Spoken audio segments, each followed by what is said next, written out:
Hi friends, welcome to Lakshmi కథల హరివిల్లు. మనం ఇప్పుడు ఎద్దనపూడి సులోచనారాణి గారిచే రచింపబడిన అగ్నిపూలు అనే నవల గురించి చెప్పుకుంటున్నాం కదండి. ఆలస్యం చేయకుండా నెక్స్ట్ పార్ట్లోకి వెళ్దామండి. వెళ్లే ముందు అందరికీ ఒక రిక్వెస్ట్ అండి. ఎవరైనా సబ్స్క్రైబ్ చేసుకోకుండా చూస్తున్నట్లయితే ప్లీజ్ దయచేసి సబ్స్క్రైబ్ చేసుకోండి. అలాగే వీడియో కనుక నచ్చినట్లయితే మీ ఫ్రెండ్స్కి, ఫ్యామిలీ మెంబర్స్కి షేర్ చేయండి. భవానీ, బాబీ వివాహం చేసుకున్నారనే వార్త రాజేశ్వరి కంటే మిన్నగా జేనీని నిశ్చేష్టురాలిని చేసింది.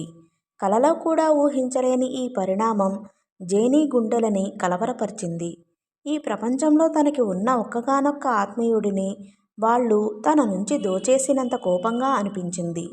కనీసం ఒక చిన్న మాటైనా బాబీ తనతో చెప్పలేదు. జేనీకి చాలా రోషంగా, చెప్పలేని బాధగా ఉంది.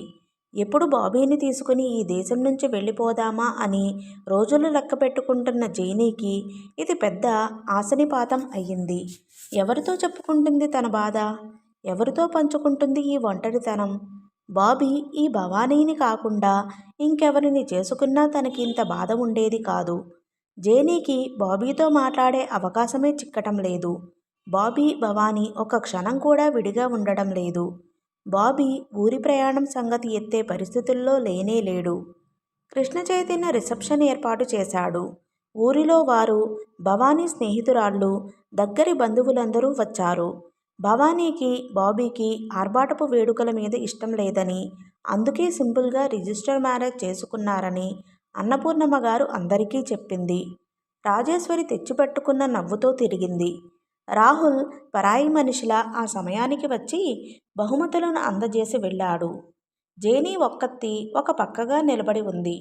బాబీ వచ్చిన అతిథులతో కరచాలనం చేస్తూ ఎంతో సరదాగా నవ్వుతూ మాట్లాడుతున్నాడు.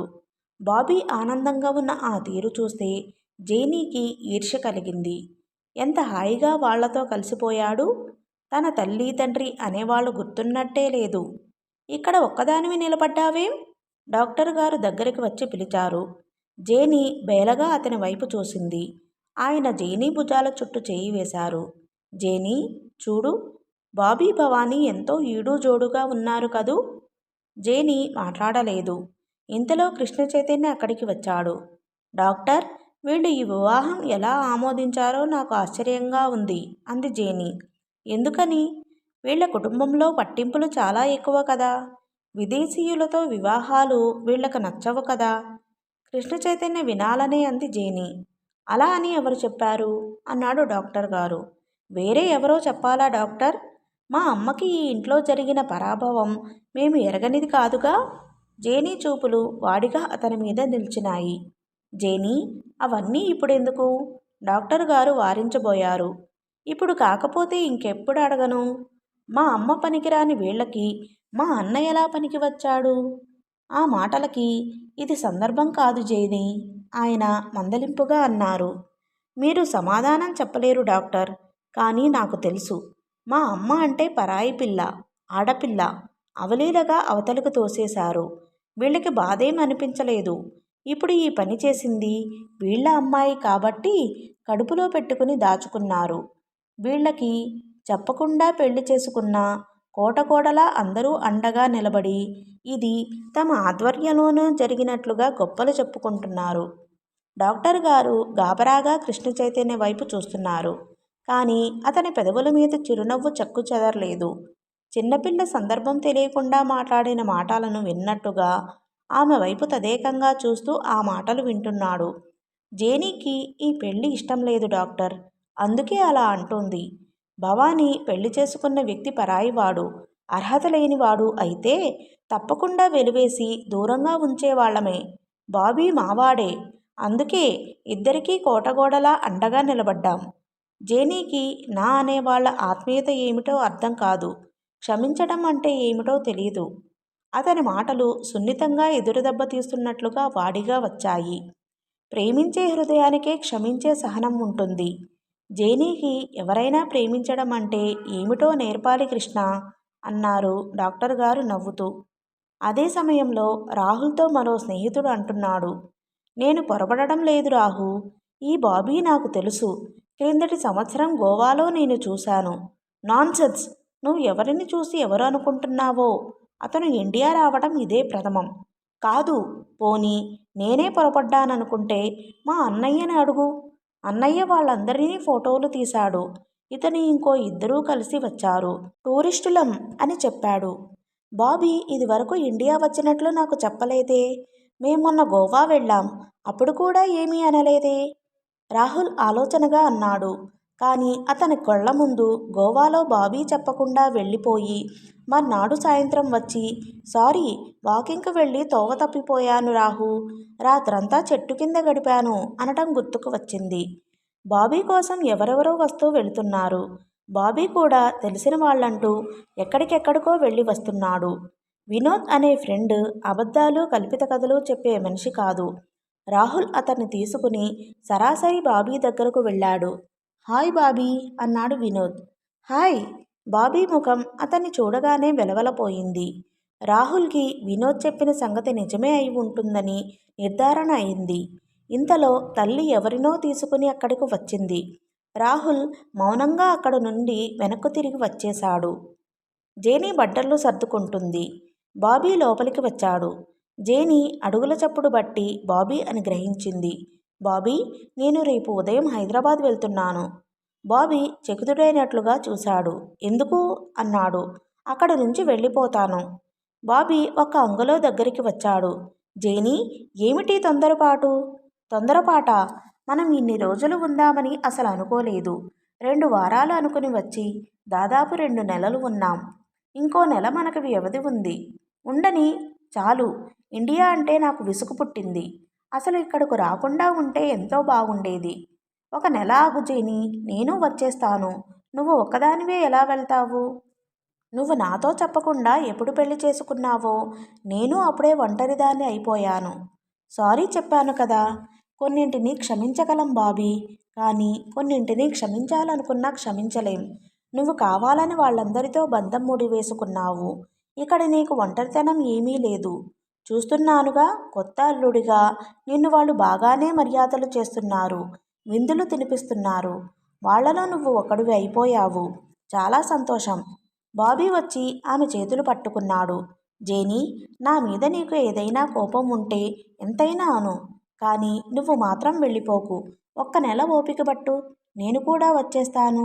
ఈ లోపల నా పని అయిపోతే ఇంకా ముందే వెళ్ళిపోదాం. పనా? ఏం పని? బాబీ భుజాలెగరేశాడు. అతడేం చెప్పేవాడో కానీ ఇంతలో భవానీ వచ్చింది. బావా, త్వరగా రా, కారు రెడీగా ఉంది. ఏమిటింకా ఆలస్యం? వస్తున్నా. అతను ఆమె వైపే తిరిగాడు. జేనీ, నేను ఈ పూట ఊరు వెళ్తున్నాను. నేను వచ్చే వరకు వెళ్ళనని నాకు మాట ఇవ్వు. చేయి చాచాడు. జేనీ, నిన్ను కూడా మాతో రమ్మని అంటే రానని అన్నావు కదా. మేం ఢిల్లీ, ఆగ్రా అన్నీ చూడడానికి వెళ్తున్నాం. నువ్వు వస్తే ఎంతో బాగుండేది అంది భవానీ. Thank you. నాకు ఎక్కడికి రావాలని అనిపించటం లేదు అంది ఆమె. బీనా, నేను వస్తున్నాను పద అన్నాడు బాబీ. త్వరగా రా అంటూ భవానీ పరిగెత్తింది. బాబీ జేనీ దగ్గరకు వచ్చాడు. జేనీ, నువ్వు నాకంటే ముందు వెళ్ళిపోతే నేను ఇక దేశం నుంచి బయటపడలేనేమో అనిపిస్తోంది. జేనీ కళ్ళు ప్రశ్నార్థకంగా అయినాయి. నాకు వీళ్ళందరూ ఉన్నారని అంటున్నావు. వీళ్ళెవరూ నీలా నన్ను ప్రేమించరు జేనీ. ప్లీజ్, నువ్వు వెళ్ళకు. నేను త్వరగా తిరిగి వస్తాను. ఈ లోపల భవానీ పాస్పోర్ట్ కూడా వచ్చేస్తుంది. మనం కలిసి వెళదాం. ఇక్కడ నన్ను వదిలేసి వెళ్ళకు జేనీ. నేను నీకు ఇంకేం చెప్పలేను అనేసి బాబీ గిరుక్కున వెనక్కు తిరిగి వెళ్ళిపోయాడు. ఆమె నిశ్చేష్టురాలిలా కూర్చుంది. బాబీ దేనికో భయపడుతున్నాడు. అది ఏమై ఉంటుంది? ఆమెకు మెల్లగా మాయతెరలు విడిపోతున్నట్లుగా అర్థం కాసాగింది. ఆ ఇంటిలో ఎవరి ఇష్టమూ లేకుండా, ఎవరితోనూ చెప్పకుండా బాబీ భవానీని పెళ్లి చేసుకున్నాడు. వాళ్ళు ఆమోదించినట్టే నటించారు. గ్రాండ్గా రిసెప్షన్ ఇచ్చారు. బాబీని అల్లుడిగా అతి మర్యాదగా చూస్తున్నారు. ప్రపంచానికి వాళ్ళు చాలా చాలా మంచివాళ్ళు. కానీ బాబీకి ఏ ఆపద అయినా రావచ్చు. తన తల్లికి పట్టిన గతే పట్టవచ్చు. జేనీ శరీరం జలధరించింది. బాబీకి బహుశా ప్రమాదం ఏదో అర్థమయ్యే ఉంటుంది. అందుకే అలా అని ఉంటాడు. బాబీ లేకుండా నేను ఈ దేశం నుంచి వెళ్ళను అని నిర్ధారణ చేసుకుంది. ఇక్కడ ఉండడం చిరాగ్గానే ఉంది, కానీ బాబీ కోసం భరించక తప్పదు అని అనిపించింది. డాక్టర్ గారు రుక్మిణి గదిలోకి వచ్చారు. రుక్మిణి ఆయన చూడగానే చూస్తున్న ఉత్తరాలు పక్కన పెట్టింది. రండి డాక్టర్ అంది. డాక్టర్ గారు అక్కడున్న కుర్చీ జరుపుకుని కూర్చున్నారు. నీలి, ఓ నీలి! రుక్మిణి గొంతెత్తి పిలిచింది. నీలి ఎప్పటిలా వస్తున్నానమ్మా అంటూ మారు పలకలేదు. దీనికి ఈ మధ్య ఏమైందో ఏమిటో డాక్టర్ గారు, బొట్టు మన్ను తిన్న పాములా మందకొండి అయిపోయింది. ఆ గంతులు, నవ్వులు, అల్లరి లేనేలేవు. పిలిస్తే వెంటనే రాదు. ఉదయం మీ దగ్గరకు వెళ్ళి చూపించుకుని ఏదైనా మందు తెచ్చుకోమని చెప్పాను. వచ్చిందా? వచ్చింది. పరీక్ష చేశారా? మందులిచ్చారా? అంటే ఇవ్వలేదని చెప్పింది. అది అసలు మీ దగ్గరకు రాలేదేమో అనుకున్నాను నేను. నిన్నడిగి మందులు వ్రాయిద్దామని నేనే ఇవ్వలేదు రుక్మిణి. ఆయన కూడా రోజులా హుషారుగా లేరు. ఏమిటో భారం మోస్తున్నట్లుగా సీరియస్గా ఉన్నారు. అసలు దానికి సుస్థి ఏమిటి? ఆయన వెంటనే జవాబు చెప్పలేదు. రుక్మిణి ఆదుర్దాగా చూసింది. డాక్టర్ గారు, నీలికి మందులకి నయం కాని వ్యాధి ఏమీ కాదు కదా? మీ మౌనం చూస్తుంటే నాకు భయం వేస్తోంది. అలాంటిదేదైనా ఉంటే త్వరగా చెప్పండి. డాక్టర్ గారు అప్పటికి కూడా మాట్లాడలేదు. చెప్పండి డాక్టర్ గారు, ఏమిటసలు? మీరలా ఎందుకున్నారు? నీలి విషయమేనమ్మా. నీకెలా చెప్పాలో నాకు తెలియటం లేదు. నీలి విషయమా? ఏమైంది నీలికి? భగవంతుడా, నీలి లేకపోతే నాకు జీవితమే లేదు. అంతగా దాని మీద ఆధారపడి ఈ అవిటి బ్రతుకు గడుపుతున్నాను. రుక్మిణి కళ్ళల్లో గిర్రున్న నీళ్లు తిరిగినాయి. రుక్కు, నువ్వు అనవసరంగా కంగారు పడకు. నీలికి నయం చేయలేని సుస్థి ఏమీ లేదు, సరేనా? అమ్మయ్యా, అలా చెప్పండి. నాకేమిటో భయం వేసింది. ఈ రోజుల్లో మందులు ఎంత అభివృద్ధి చెందాయో వాటికి అందని రోగాలు కూడా అన్నీ ఎక్కువే అవుతున్నాయి. నీలికి ఏ క్యాన్సరో, ఏ గుండె జబ్బో? చిచి, అలాంటివేం కాదు. నీలి చాలా ఆరోగ్యంగా ఉంది. మరి మీరు ఎందుకంత కంగారు పడుతున్నారు? రుక్మిణి నిలదీసింది. మొదట నా మాటకి జవాబు చెప్పు. నీలి రోజు ఎక్కడ పడుకుంటుంది? ఈ పక్క గదిలోనే, సిద్ధుతో. ఈ గదికి ఆ గదికి ఎప్పుడూ తలుపు తీసే ఉంటుందా? ఆ, సిద్ధు రాత్రివేళ కలవరిస్తుంటే వారు లేచి వెళ్ళి అక్కడే వాడితో పాటు వాడి మంచం మీద పడుకుంటారు. డాక్టర్ గారు ఆలోచనగా ఉండిపోయారు. ఎందుకలా అడుగుతున్నారు? అంది రుక్మిణి అనుమానంగా చూస్తూ. ఏం లేదు, ఊరికనే. నీలి రాత్రివేళ ఇంకెక్కడికి వెళ్ళదుగా. ఏమైంది డాక్టర్? అసలేం జరిగింది? జరగకూడనిదే జరిగింది రుక్కు. నీలి తల్లి కాబోతుంది. రుక్మిణి పిడుగుపడిన దానిలా చూడసాగింది.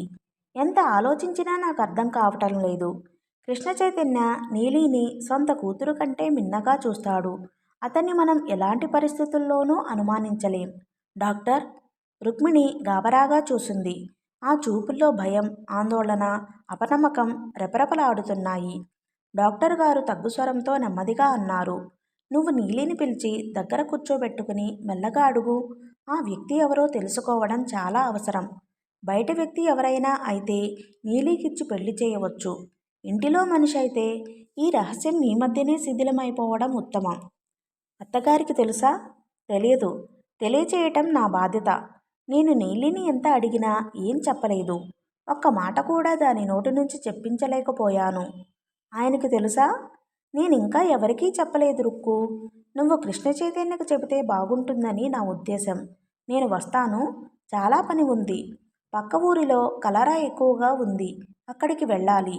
ఉదయం నుంచి నీ దగ్గరకు రావాలని తాపత్రయం. ఇప్పటికి బలవంతంగా తెంచుకుని బయటపడ్డాను. నేను త్వరగా వెళ్ళాలి. ఆయన లేచి వెళ్ళబోతూ ఆగి, మీ అత్తగారికి కనిపించి వెళ్తాను. ఇలాంటివి దాచి లాభం లేదు. నేను మళ్ళీ వస్తాను అని వెళ్ళిపోయాడు. రుక్మిణి నిశ్చేష్టురాలిలా కూర్చుండిపోయింది. నీలి తల్లి కాబోతుందా? పసిపిల్లలా పరుగులు పెడుతూ పెంపుడు పెట్టలా తన చుట్టూ తిరిగే నీలి ఇలాంటి పని ఎప్పుడు చేసింది? దాదాపు అరగంట తర్వాత రుక్మిణి ఇంకా అదే కుర్చీలో అలాగే కూర్చుని ఉంది. రుక్మిణి చేతివేళ్లు అల్లిక పని సాగిస్తున్నా మనసు పరిపరి విధాలా పోతుంది. నీలి చేత ఆ నిజం ఎలా రాబట్టాలి? నీలి పెళ్లి చేసుకుని వెళ్ళిపోతే తన గతి ఏమిటి అనే ఆలోచన సుడిగుండంలో చిక్కి గిరగరా తిరుగుతున్న రుక్మిణి మనసు టైం ఎంతైంది ఆలోచించనే లేదు. ఇంతలో రాజేశ్వరి అక్కడికి వచ్చింది. ఆవిడ చూపులు క్రోధంగా ఉన్నాయి. ఆవిడ మూర్తి ఆగ్రహమూర్తి అయిన అపరకాళిలా ఉంది. విన్నావా డాక్టర్ గారు చెప్పిన శుభవార్త? అంది. రుక్మిణి ఆవిడ వైపు భయంగా బేలగా చూసింది. రాజేశ్వరి తన మనసులో కదిలిన కోపం దాచుకోలేదు. కోడలి మీద విరుచుకుపడుతున్నట్లుగా అంది. నేను చెబితే విన్నావా? వాడికి రెండో పెళ్లి చేస్తానమ్మా అని చెవినిల్లు కట్టుకుని పోరితే నా మాట చెవిని వేసుకున్నావా? నన్ను ఒక బద్ధశత్రువుని చూసినట్లు చూశావు. నీ ఆనందమంతా నేను దోచుకున్నట్లుగా భావించావు. ఇప్పుడు ఏం జవాబు చెబుతావు? ఈ అరిష్టానికంతటికీ నువ్వే కారణం. ఇప్పుడు నీ కళ్ళు చల్లగా ఉన్నాయా? అత్తయ్య, నేనేం చేశాను? ఇంకా బుద్ధి లేకుండా ఏం చేశాను అని అడుగుతావేం? వాడు వయసులో ఉన్నాడు. వాడిని నువ్వు సుఖపెట్టలేవు. రెండో పెళ్లి చేసుకోనియ్యవు. ఇలా పక్కదారులు పట్టాల్సిన కర్మ పట్టించావు. ఇప్పుడు ఇది నీకు చాలా బాగుంది. రుక్మిణి చేతిలోకి ముఖం దాచుకుని ఏడవసాగింది. ఒక పక్క ప్రాణప్రదమైన భర్త, రెండో పక్క కన్నబిడ్డలాంటి నీలి. ఈ ఇద్దరికీ సంబంధం ఊహించలేకపోతోంది రుక్మిణి. ఈ బాధ భర్త రెండో పెళ్లి చేసుకున్న దానికంటే ఎక్కువగా ఉంది. పైనుంచి అత్తగారి అరుపులు, ఈసడింపులు. రుక్మిణి జవాబు చెప్పలేనట్లుగా కృంగిపోయిన దానిలా కూర్చుంది.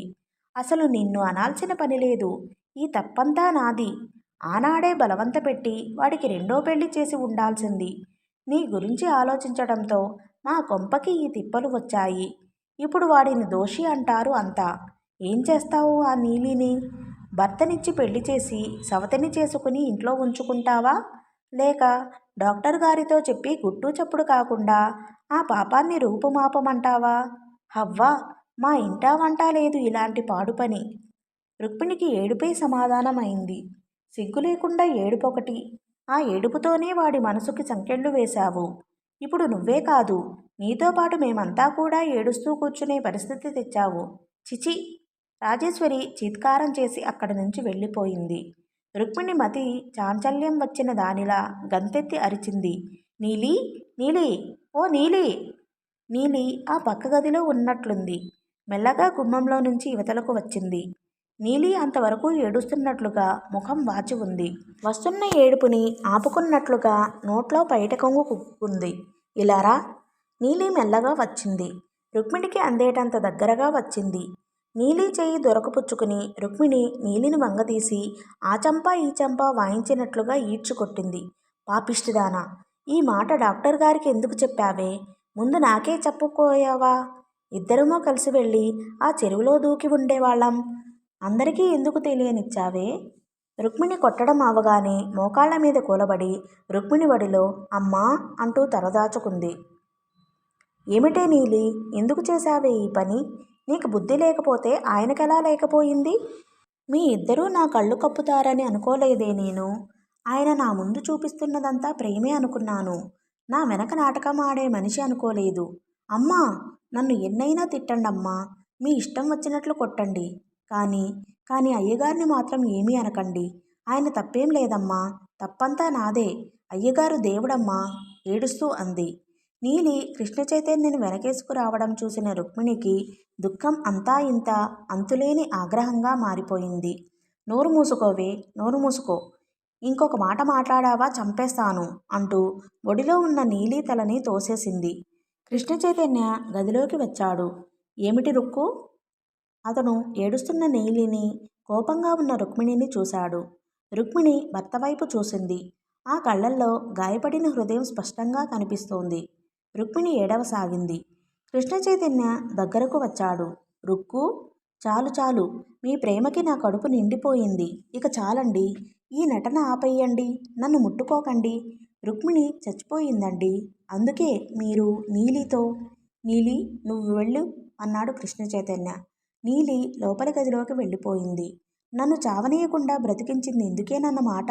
అంతేనా? రుక్మిణి హృదయ విదారకంగా ఏడవసాగింది. రుక్కు, కృష్ణ చైతన్య దగ్గరకు వెళ్ళబోయాడు. ఆగండి, నా దగ్గరకు రాకండి. నన్ను ముట్టుకుంటే సిద్ధు మీద ఒట్టే. కృష్ణ చైతన్య ఆగిపోయాడు. అతని కళ్ళలో బాధ రెపరెపలాడింది. సరే రుక్కు అన్నాడు.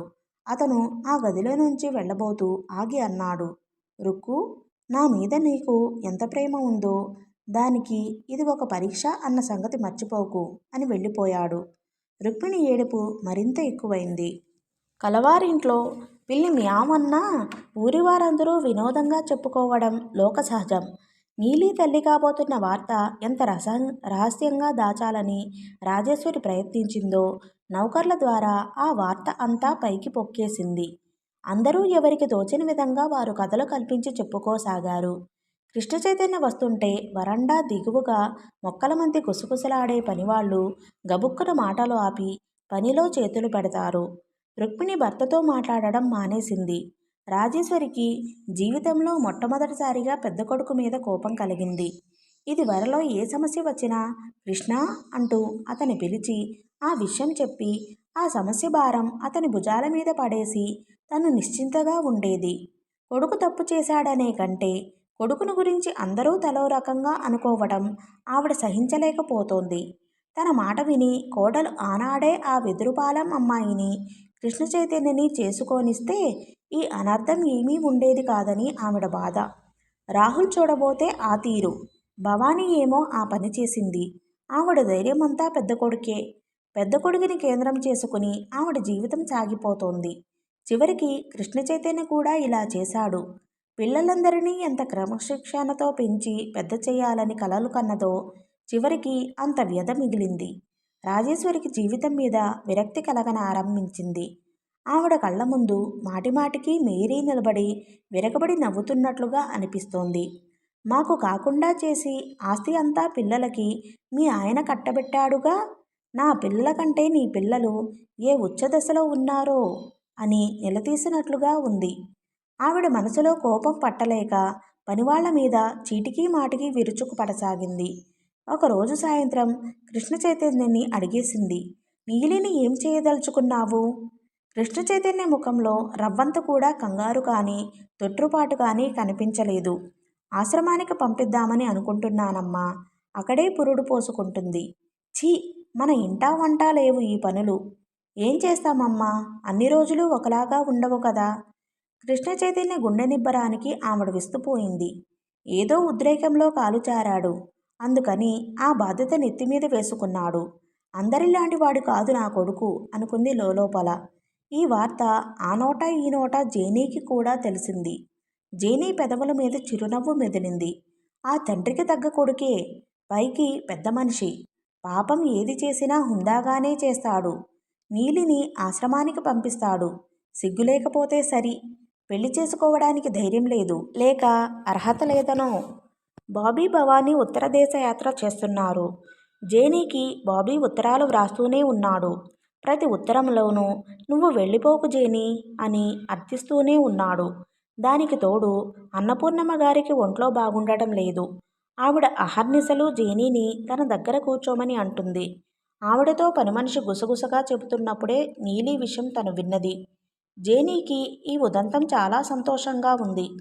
కృష్ణ చైతన్య పైకి కనిపించేటంత పెద్ద మనిషి కాదని తెలిసేసరికి మనసుకి సంతృప్తిగా ఉంది.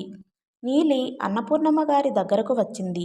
జేనీ అక్కడకు రాగానే నీలి లేచి వెళ్ళబోయింది. నీలి, జేనీ పిలిచింది. నీలి ఆగింది కానీ తలెత్తలేదు. ఇలారా, ఎందుకలా వెళ్ళిపోతున్నావు? నీకు వచ్చిన కష్టం నాకు తెలుసు. నీ స్నేహితురాలి లాంటిదాన్ని. ఇందులో నువ్వు సిగ్గుపడాల్సిందేమీ లేదు నీలి. ఈ తప్పు నీ ఒక్కదానికే కాదు. నీలి చెయ్యి పట్టుకుని బలవంతంగా కూర్చోబెట్టింది. నీలి, నీకో మాట చెప్పనా? నీలి ఏమిటన్నట్లుగా చూసింది. నిన్నీ స్థితికి తెచ్చిన వ్యక్తిని పెళ్లి చేసుకోమని నువ్వు ఎందుకు ఒత్తిడి చేయవు? నీలి కళ్ళు రెపరెపలాడాయి. ఆయనకి పెళ్ళయింది కదమ్మా. అయితే మాత్రం ఆ పెళ్ళాంతో నీకేం సంబంధం? ఆ పెళ్ళానికి ఎలాగూ నచ్చచెప్పాలో ఆ వ్యక్తి చూసుకుంటాడు. నీ హక్కు కోసం నువ్వు పోరాడాలి. నీలి తల అడ్డంగా తిప్పింది. నా వల్ల కాదమ్మా. నాకు ఏ దారి చూపించాలో మా అయ్యగారికే తెలుసు. అయ్యగారు? నిన్ను ఇంత అన్యాయం చేసిన ఆ వ్యక్తిని ఇంకా గౌరవిస్తున్నావా? అయ్యగారిని ఏమీ అనకండమ్మా. మా అయ్యగారి లాంటి మనిషి ఈ ప్రపంచంలో ఎక్కడా ఉండడు. ఆయన దేవుడు లాంటివాడు. నీలి అక్కడి నుంచి వెళ్ళిపోయింది. ఒట్టి పిచ్చిది అనుకుంది జేనీ. నీలిని రెచ్చగొట్టాలని కృష్ణ చైతన్య మీదకి ఉసిగొల్పాలని ఎదురుచూసిన జేనీకి నీలి చాలా ఆశాభంగం కలిగించింది. ఇంత తప్పు చేసి కృష్ణ చైతన్య ఏమీ ఎరగనట్టుగా రవ్వంత కూడా లజ్జలేనట్లుగా మామూలుగా తిరగడం జేనీకి చాలా వింతగా ఉంది. అవును, ఈ 4 గోడల మధ్య అతను మహారాజు. అతని మాటకి ఎదురేముంది అనుకుంది. కృష్ణ చైతన్య కారు దిగి లోపలికి వస్తున్నాడు. జేనీని చూడగానే హలో అన్నాడు. జేనీ క్షణంసేపు అతని వైపు చూసింది. ఆ చూపుల్లో ఎంత తిరస్కార భావం ఉంది. జేనీ, నిన్నొక మాట అడగాలి, ఇలారా అతని గదిలోకి వెళుతూ అన్నాడు. ఇక్కడికి రా అర్థిస్తున్నట్లు పిలిచాడు. ఇక్కడ ఉండి వినగలను. అతనే 2 అడుగులు ఇటు వేసి జేనీ దగ్గరకు వచ్చాడు. బాబీ ఇదివరకు ఎప్పుడైనా ఇండియా వచ్చాడా? నాన్సెన్స్, వాడెప్పుడూ రాలేదు. ఈ అబద్ధాలు ఎవరు చెప్పారు మీకు? వాడు ఇంత క్రితం ఇండియా రానే రాలేదు. వచ్చాడు జేనీ. రాహుల్ ఎంక్వైరీ చేశాడు. బహుశా నీకు తెలియదేమో, క్రిందటి సంవత్సరం ఫిబ్రవరిలో వచ్చాడు. గోవాలో తాగి గొడవ చేసి 2 రోజులు జైలులో కూడా ఉన్నాడు. జేనీ ముఖం వెలవలపోయింది. అబద్ధం అనే నేను కూడా అనుకున్నాను జేనీ. ఇవిగో ఇవి అబద్ధం కావని రుజువు చేస్తున్నాయి. చేతిలో కాగితాలు చూపించాడు. ఇంతలో మేనేజర్ కంగారుగా పరిగెత్తుకు వచ్చినట్లుగా వచ్చాడు. సార్, ట్రంక్ కాల్ వచ్చింది. భవానీ చేసింది. ఏమిటట? మీరే కావాలంటోంది. కృష్ణ చైతన్య వెళ్ళాడు. అతను ఆఫీసు గదిలో సోఫాలో కూర్చుని ఫోన్ మాట్లాడడం జేనీకి వినిపిస్తూనే ఉంది. హలో బీనా, ఏమిటి అరెస్టా? ఎప్పుడు? ఎందుకు అరెస్ట్ చేశారుట? నువ్వేం కంగారు పడకు. మన లాయర్ గారికి ఫోన్ చేస్తాను. ఆయన నీ దగ్గరకు వస్తారు. నువ్వు పోలీసులతో ఏమీ మాట్లాడవద్దు. బాబీని కూడా లాయర్ గారు వచ్చేవరకు ఏమీ మాట్లాడవద్దని చెప్పు. కంగారు పడకు. నేను మేనేజర్ గారు ఇప్పుడే బయలుదేరి వస్తున్నాం. వరండా దిగి వెళ్ళబోతున్న జేనీ ఆగిపోయింది. అరెస్టా? ఎవరు? ఎక్కడా? జేనీ ప్రశ్నార్థకంగా చూస్తూ నిలబడింది. మేనేజర్ కృష్ణ చైతన్య ఆఫీసు గదిలో నుండి బయటకు వచ్చాడు. డ్రైవర్, కారు సిద్ధం చెయ్యి. హైదరాబాద్ వెళ్ళాలి, అర్జెంట్ అనేసి రాజేశ్వరి గదివైపు పరిగెత్తాడు. కృష్ణ చైతన్య గదిలో నుంచి బయటకు వచ్చాడు. అతని ముఖం ఆందోళనమయంగా ఉంది. ఎవరిని అరెస్ట్ చేసింది? జేనీ అడగకుండా ఉండలేకపోయింది. బాబీని పోలీసులు అరెస్ట్ చేశారట. బాబీనా? ఎందుకు? నాకు తెలీదు. నేనిప్పుడే హైదరాబాద్ వెళ్తున్నాను. అతను చకచకా మెట్లెక్కి పైకి వెళ్ళాడు. అతను 10 నిమిషాలలో ప్రయాణానికి సిద్ధమై తిరిగి వచ్చాడు. అప్పటికే రాజేశ్వరి వరండాలోకి వచ్చింది. కృష్ణ, ఏమిట్రా ఈ అనర్థం? ఈ ఇంటికి ఏదో శని పట్టినట్టుంది. బాధపడకమ్మా, జరగవలసిన వాటిని మనం ఆపలేం. నేను రేపు ఉదయం నీకు ఫోన్ చేస్తాను. జేనీ 2 అడుగులు వేసింది. నేను వస్తాను మీతో. వద్దు జేనీ, నేను రేపు వచ్చేస్తానుగా. అవసరమైతే నువ్వు వద్దుగాని అన్నాడు కృష్ణ చైతన్య కారులో కూర్చుంటూ. జేనీ మరో మాట మాట్లాడే అవకాశం లేకుండానే కారు వెళ్ళిపోయింది. వరండాలో జేనీ, రాజేశ్వరి ఇద్దరూ నిలబడ్డారు. కారు వెళ్ళిపోగానే ఇద్దరూ ముఖాలు చూసుకున్నారు. రాజేశ్వరి చూపులు తీక్షణంగా ఉన్నాయి. జేనీ చూపులు నిర్లక్ష్యంగా ఉన్నాయి. ఈ ఇంటికి శనిలా వచ్చారు. రాజేశ్వరి విసురుగా అనేసి వెళ్ళిపోయింది. జేనీ అక్కడ స్తంభానికి చేరగిలపడి నిలబడింది. బాబీకి ఏమైంది? పోలీసులు ఎందుకు అరెస్ట్ చేశారు? జేనీ మనసంతా ప్రశ్నల పరంపరగా ఉంది. ఎదురుగా ఆకాశంలో గోరుతో గీసిన రేఖల చంద్రోదయం అయింది. జేనీ దానివైపే చూస్తోంది. భగవంతుడా, అసలు మేము ఇండియా ఎందుకు వచ్చాం? జేనీ కళ్ళలో నీళ్లు తిరగసాగినాయి. ఓకే ఫ్రెండ్స్, ఈ పార్ట్ని ఇంతటితో ముగిస్తున్నానండి.